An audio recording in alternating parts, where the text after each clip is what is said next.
ব্রাহ্মণবাড়িয়ার আনন্দবাজারে বৃহস্পতিবার ৮০০ গ্রাম থেকে ১ কেজির কম ওজনের ইলিশ বিক্রি হয়েছে ১২০০ থেকে ১৪০০ টাকায়, যার পাইকারি দর ১১০০ থেকে ১২৫০ টাকা। এই উচ্চ মূল্যের কারণে ইলিশ এখন অনেক ক্রেতাদের নাগালের বাইরে। তবে দেশের বাজারে দাম চড়া হলেও ভারতে ইলিশ রপ্তানি হচ্ছে কিছুটা কম দামে। বৃহস্পতিবার সন্ধ্যায় আখাউড়া স্থলবন্দর দিয়ে ৭০০ গ্রাম থেকে ১০০০ গ্রাম ওজনের প্রায় ৭.৫ টন ইলিশ রপ্তানি হয়, যার প্রতি কেজির দাম ধরা হয় $10 বাংলাদেশি মুদ্রায়, যা ১২০০ টাকার মতো। এমন অবস্থায় অনেকেরই প্রশ্ন, দেশের বাজারের চেয়ে কম দামে কিভাবে রপ্তানি হচ্ছে।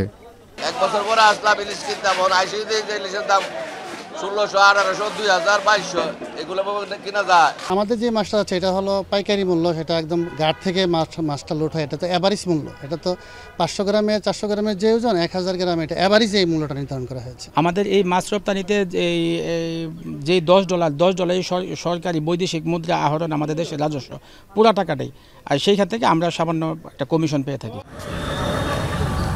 এদিকে রপ্তানিতে কোনো শুল্ক না থাকায় আয় হচ্ছে না শুল্ক কর্তৃপক্ষের। তবে রপ্তানির কারণে বাড়বে বৈদেশিক মুদ্রার reserve.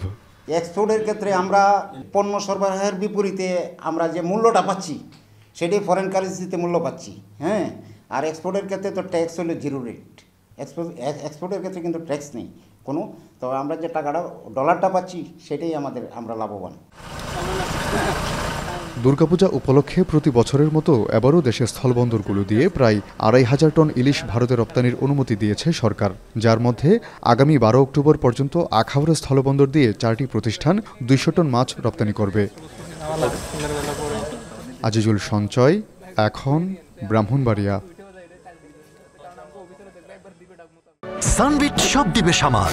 Sunbit magic press dishwashing এর মাথা ঘোরানো সলিউশন।